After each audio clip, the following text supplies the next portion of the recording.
Hello people, good morning. I'm getting to my place. It's what happens when you have no technical assistant with you at the same time. Hello everybody, welcome back to Witterings. Now, bit of free flow going on here because I don't know what I'm going to talk about, as I say. Loads of lovely responses yesterday, thank you ladies and gents, unbelievably so. What started off as a little idea to keep everybody that I know sort of in touch and doing, it's spread a little bit, which is fabulous.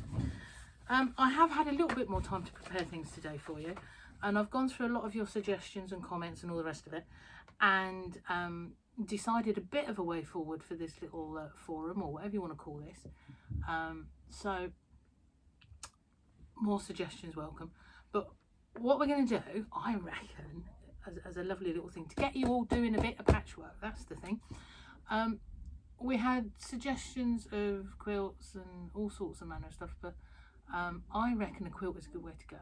All right, and we're going to call it Wittering Stash and Scrap Quilt. All right, so Wittering quilt, because obviously that's what I'm doing. This has sort of named itself now. We're Wittering. A lot of you will know me from UK Quilters United online and on Facebook, where I run the mystery quilts. Okay, so they're bombs, block of the month. All right, I'll try not to use acronyms or short words and all that. If I do and I've got it wrong, do shout me and I'll sort that out later. So where did I get to? They're all outside making an awful lot of noise. These boys that are charging up and down, they're bashing and crashing, and I do apologise, and I hope they're not going to be swearing, but I apologise for them now. Right, so we're going to make a quilt, or you can make, what I'm going to do is blocks. So, okay, each block could be within a quilt for you, or you can make that a bit bigger or smaller or whatever you want and use it for something else. That's the way to go, I reckon. So every day I'm going to give you a bit of a challenge. All right, no, not every day, even every few days I think is probably a better thing, because I think most of us are here for a bit more than 12 days. So every couple of 3 days I'll give you a new challenge. All right, now scrap and stash quilts, as I was talking about, we've got loads of scrap, we've got loads of stash, but we know that this is never going to be what we need, and we know that we're still going to land up buying lots of lovely fabric. Well, we can still do that, because if you're actually watching me now, means you've probably got the internet somehow. And what's on the internet? Fabric to buy! So it's all good, we can still carry on. Right, but what I want to do, today's challenge, into your stash pile, ladies, gents, find yourself 2 fabulous fabrics that you like that go together, or not, they might clash, whatever you want them to be doing. But we want 2 fabrics that you've actually got quite a bit of, all right, because we're going to use them as what I call tie colours. So now a bit of those will be put into every single block that we make. That way it will tie your whole quilt top and will sort of colour balance it, I hope. All right, that's the general theme of it anyway. Most of these blocks at some point, if we're going to do it as a quilt, will be held together with what they call sashings. All right, so for those of you that are not sure, that's your sashing down the middle, the long bit that goes in between the two. All right, don't worry about that at all at this stage. All right, because what we're going to do with that is, when we get enough blocks together that we want to put it together, we'll consider what colour goes best with what. You're going to need something that ties everything in together and makes it all look lovely. That will probably, knowing most of you in the past, will be a purchase. All right, because at this stage we won't know what the hell is going to work to make it look lovely. All right, so we're going to have a few masterpieces coming out here. So your first challenge, I think, we start small, or at least in technical, we're going to start at something basic. All right, we're going to go with a traditional pieced sampler block. Right, I'm not going to bore you with exact how to, what to, all the rest of it, because most of you know this. If you don't, I'm sure you'll find a video that really shows you in depth, up close, how to, what to. There's loads out there. All right, and I'm not going to say what's right, what's wrong, because of all of us teachers and tutors and designers, or whatever you want to call us, we all have different ways of working. But when we get to piecing, actually traditional is traditional in my book. But there's no wrongs or rights. We all work differently, all right? Just because I do something one way doesn't mean to say everybody else is going to. Doesn't make it right, doesn't make it wrong. Might make it useful for you, you never know. But anyway, so go and look for videos and things on how to, if you're not sure on that one. But what I want you to do is get your 2 colours, your fabrics, and then I want you to find, could be in a book, loads of books, hundreds here, could be in a lovely magazine. See, magazines, we do magazines. Patchwork and quilting, a nice one for things like this. Something pieced.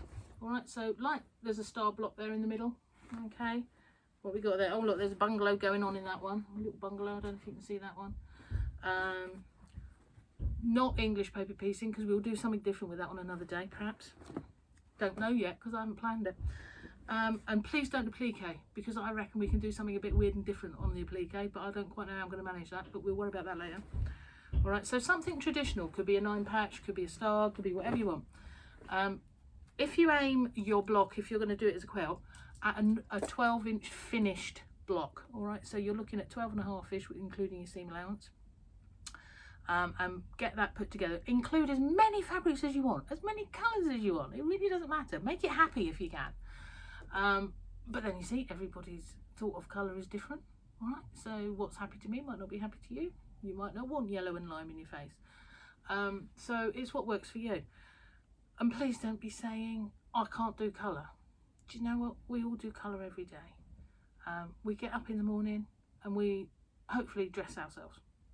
Or at least have clothes on us, and then normally go quite nicely. So do you know what? You can do colour if you really want to. Stop being frightened by it. It's what you like. It's not what anybody else likes. It's not what I like. It's not what I think. It's not what I like to see. It's what you like to see. So please do what's right for you. Don't let your mates say, "Ooh, I don't like that. Ooh, that one ought to do that one." Do what you want. Yeah. Most of us, unfortunately, are probably in an isolated area at the moment. So you're going to have to do what you want anyway. Unless you're video calling each other later on, which is also a good thing. That brings me on to something else. If you've got friends who are patchworking and the like, and who are technophobes, and to be fair, I'm a technophobe relay. I haven't got a clue what I'm doing here. I've just stuck my phone up there and I'm yapping at you. It all could go very, very horribly wrong. But we'll worry about that later. This is hopefully on YouTube that you're watching it anyway.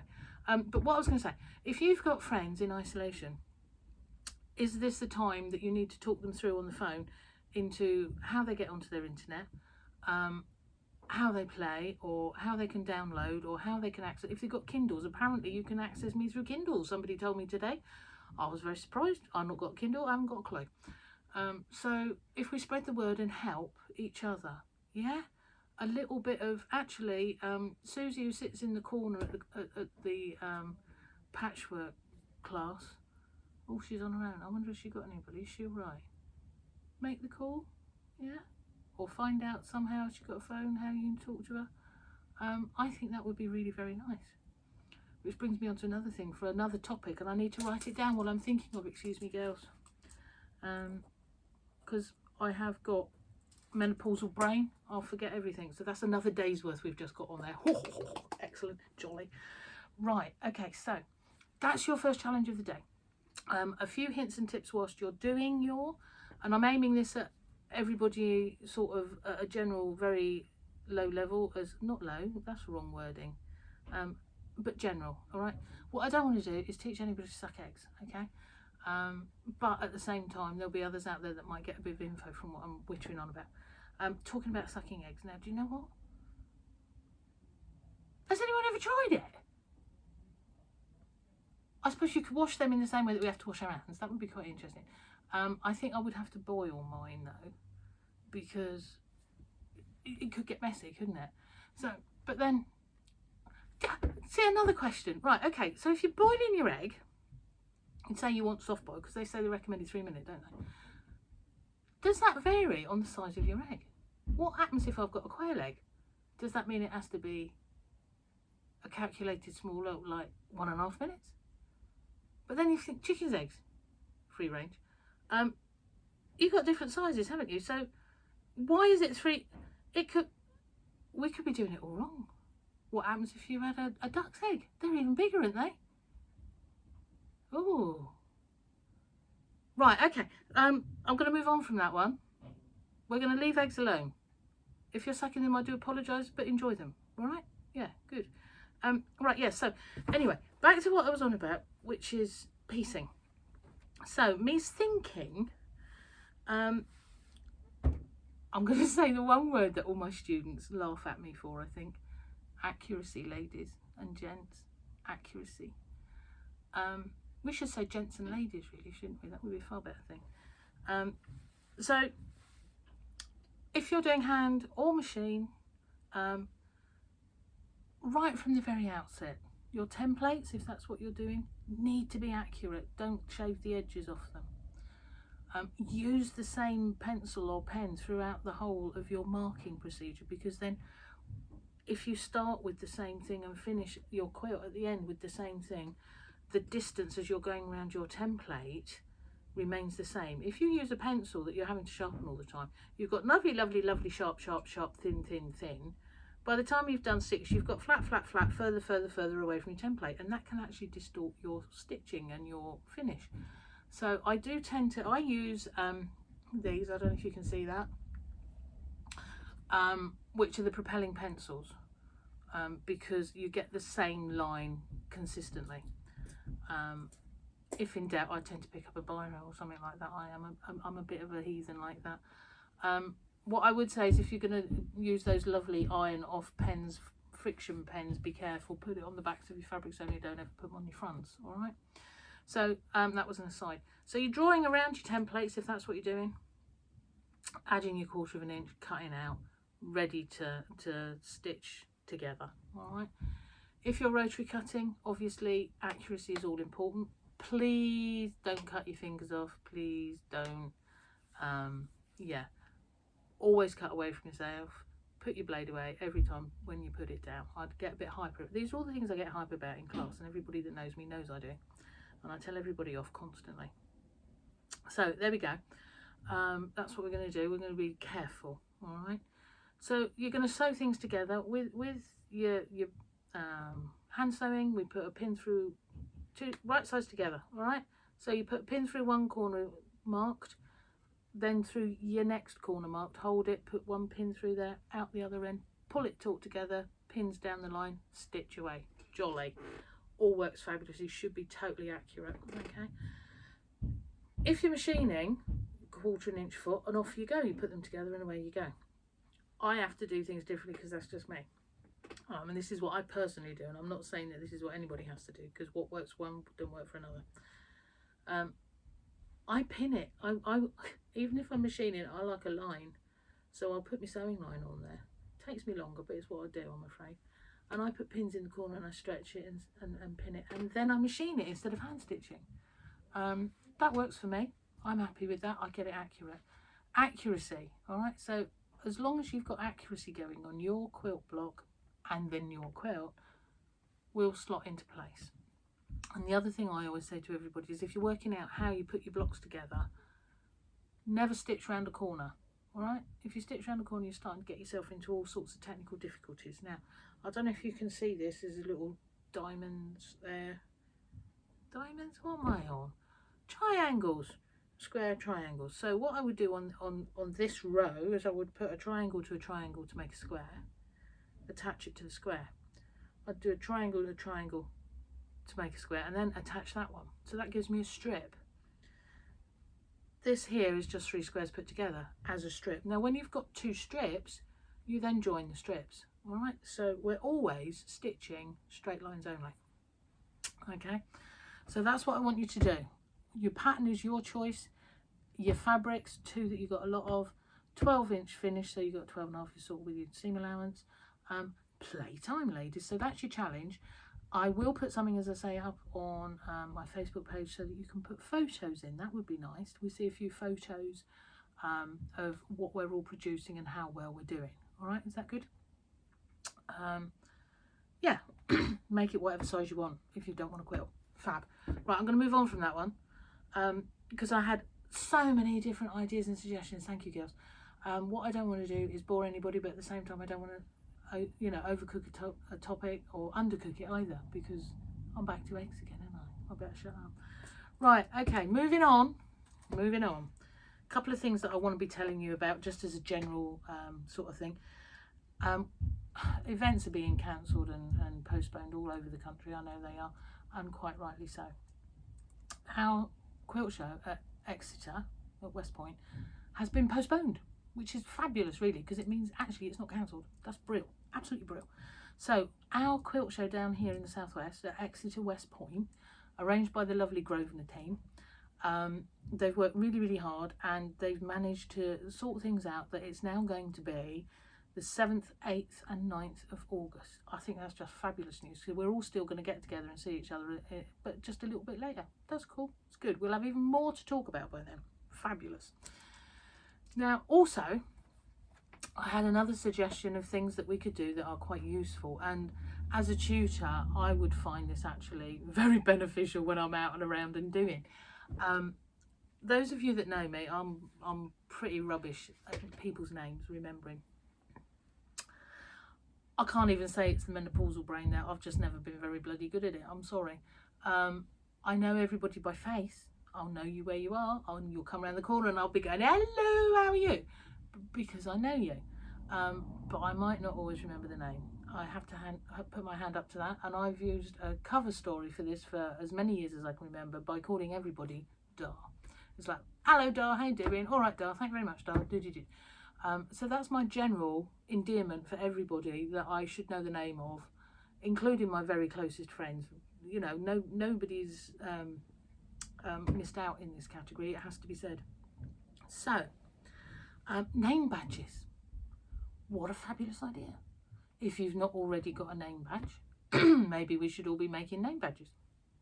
Something that we can wear to classes, to workshops, to gatherings, on the bus if you fancy it. This is good. You could put your return address on the back so when you get lost they send you home. But I think name badges is a fabulous idea. Now that idea came through from Dilly, who I believe is part of Southwest Quilters. So I directly will benefit from the fact if you all have name badges, because I teach a lot of you, and that would be really good. It's a bit naughty really. I did try and start and do this with my other group over in St Austell recently, and one lady landed up, bless, Debbie, doing lots of embroidered name bits. So they're all coming along nicely. That's good. We like this a lot. I've seen name badges somewhere else recently and I can't think what that was now. See, brain's gone. Lost it. There was something else I was going to say that was obviously of major importance that I can't remember anymore. Never mind. That's it. Right, we'll move on from that one. So, want you to go and talk to all your friends. Contact anybody that might be on their own. I want you to make a nice lovely block, all right, ready for the next couple of days, and name badges. That's going to be today's little, here we go, that's what we're doing, all right. All you need to do now is have a happy day, please. If you're supposed to be staying in and behaving yourself, stay in and behave yourself. You know, if not, and you're out and about, please be careful. Do as the government tell us. If we all do as we're told, I personally believe we'll get through this an awful lot quicker, a lot happier, and healthier with a bit of luck. You know, even if we're probably all going to get, but do you know what? We can use this as such lovely, fun, creative time. We need to be happy and jolly about it, all right? In case you hadn't noticed, I've got seagulls on today. We like seagulls, they're rather jolly. Being in Cornwall, where I am, we're very aware of seagulls. We either love them or hate them, I'm afraid, because they like our pasties. So, not good. And if it's not pasties, it's ice creams, and normally half a dozen fingers at the same time. But there we are. Ladies and gents, or gents and ladies, I'm going to try and remember to do that, because I think that would be quite nice for a change. Have a happy day. This is my witterings for today. I would hope to be back tomorrow, okay? Please chuck in any bits that you want me to talk about or show you or whatever. I have got a few plans in. We'll have a walk around the cupboard one day. I might show you a few of my quilts, explain a bit of how I got into it, why I got into it, and what goes on in life, all right? Be safe, enjoy. I'm going to have to get up and walk around the table now and turn you all off. Doobie-doobie-doo. Tom is here, by the way, the cat. If I can manage this, I'm just going to lift that and turn that way. And can you see up in the top there on the stack by the clock, there's a little cat fast asleep in one of my UFOs. I think you're probably trying to tell me something. Have a happy day, ladies, boys, gents, everybody.